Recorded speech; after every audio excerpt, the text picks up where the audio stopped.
So it's a bit of a sad day today. After owning my 2014 E350 Econoline van and putting almost 70,000 miles on it, I've decided to trade it in, get something a little bit bigger, a little newer, and I'm going to the dealership to get a 2017 Ford Transit. I've decided to buy the passenger version. That's the one with the 15 seats. Reason being is I can use the seats when I do my photography workshops, and when I'm not, the seats are easily removable, so I can outfit it for travel or for cargo. In just a few minutes, we'll take a look to see what we like about this new Ford Transit van, what we like and what we don't. So, sit tight, we'll be right back. When I turned 50, I sold my business, I bought a van, and now I travel. I live day to day and mile to mile. I spend my time searching for the perfect picture, the perfect shot. I look forward to every day and discovering more fantastic journeys. So here we are, out with the old and in with the new. All right, and $30,000 later, we're on the road. So we picked the van up, get it back from the dealership. We've taken all the seats out of it, except for just one, and I left one seat in because it stops my rack from my bed. And it's just kind of nice to have a seat set up inside the van to sit in, to have a small table or a workstation. So yeah, this rack is probably not ideal, but with a little modification it should fit in nice. Save a little time and energy from starting from scratch. Probably will modify it even further at some point, but a few friends want to meet up on the coast of Maine tomorrow, so I'm gonna head up there and I want to get this rack put in before I head up. It's really nice having the ceiling height over that Econoline. That Econoline van was a great van. I love it. I miss it already. But one thing I'm not going to miss is the low ceiling height.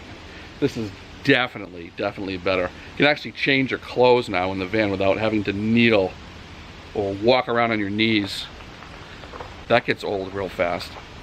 So we got all the seats out of the van, and I've got this rack from the other van going in. It's a little bit long, needs to be cut down and modified, so I'm gonna do that real quick and throw the bunk in here and get ready to take off and see how I like sleeping in it. And a couple of quick cuts and a few welds, and we'll modify the existing rack I had from the Econoline to fit into the Transit.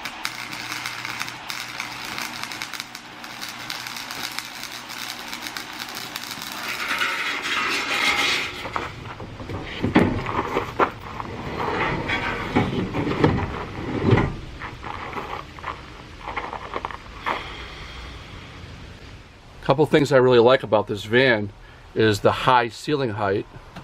I love the storage up here. It's got ducts and a lot of airflow in the back, which is nice. People ask me, they say, well, why would you buy a passenger van over a cargo van? Why would you buy a van with seats when you're just going to take them out? Well, because I like having that option. If I'm using the van for other things, like I make money on the road doing photography workshops, and part of my workshops includes taking people to and from the shoots that we do. So at $100 per person per day on an average weekend, I can make a couple $1,000, and without the seats I wouldn't be able to do that. Another reason why I buy a passenger van over a cargo van is because I actually like the windows. I can put up a mylar insulation over those windows that'll help with privacy at nighttime when I'm sleeping. But during the day when I'm traveling, I prefer to have the windows open and let in the light.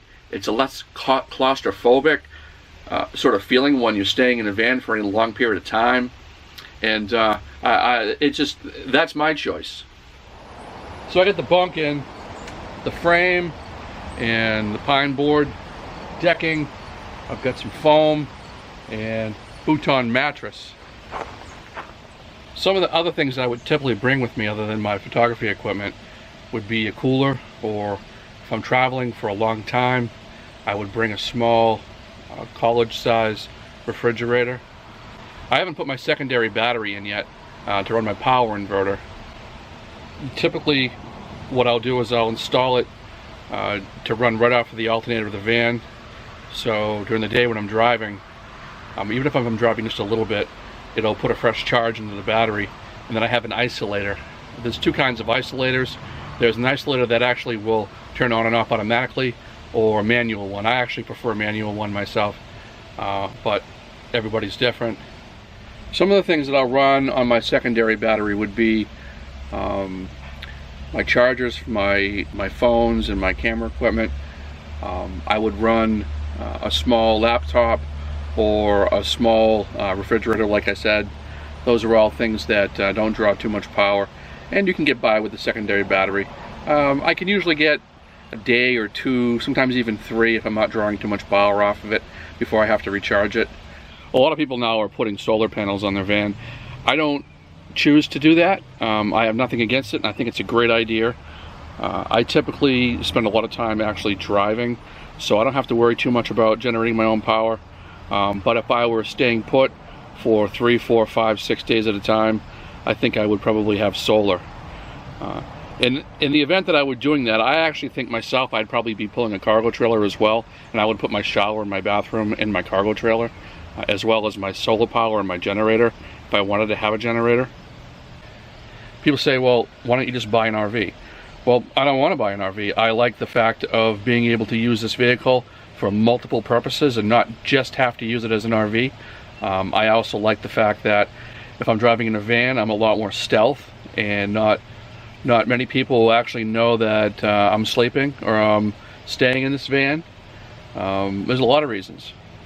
I can also use this van when I'm working for hauling cargo, or like I said, for my workshops where I'm hauling passengers, and all those things I wouldn't be able to do with an RV. Is that I'm not overly crazy about the way it looks on the outside. To me, if you ask me, it looks like a big, giant, ugly white elephant. It certainly isn't the prettiest van I've ever owned, but from a functionality standpoint, it has multiple purposes. It has seats for passengers. It's got tons of space for cargo. It makes a great sleeper van. I can move my modular setup in and out of this van, and within maybe an hour or an hour and a half, I can have everything broke down and out, and all of the seats back in it and ready to haul people. I think all in all, I was a little skeptical in the beginning about going to a Ford Transit. I initially wanted to go with the Ram ProMaster, but I couldn't find one for a reasonable price with passenger seating. And based on all the forums and all of the data that I read, those ProMasters are like falling apart. There's a ton of recall on them.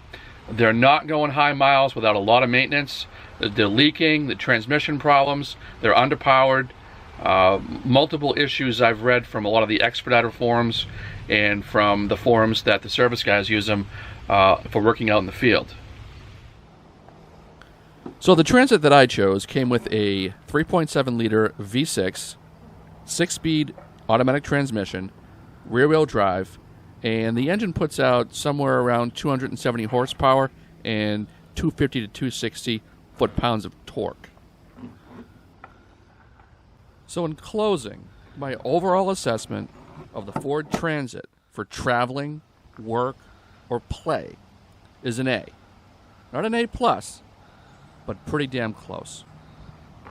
Until we meet again, enjoy your next fantastic journey. If you find the information I've outlined for you today helpful, please subscribe to the channel.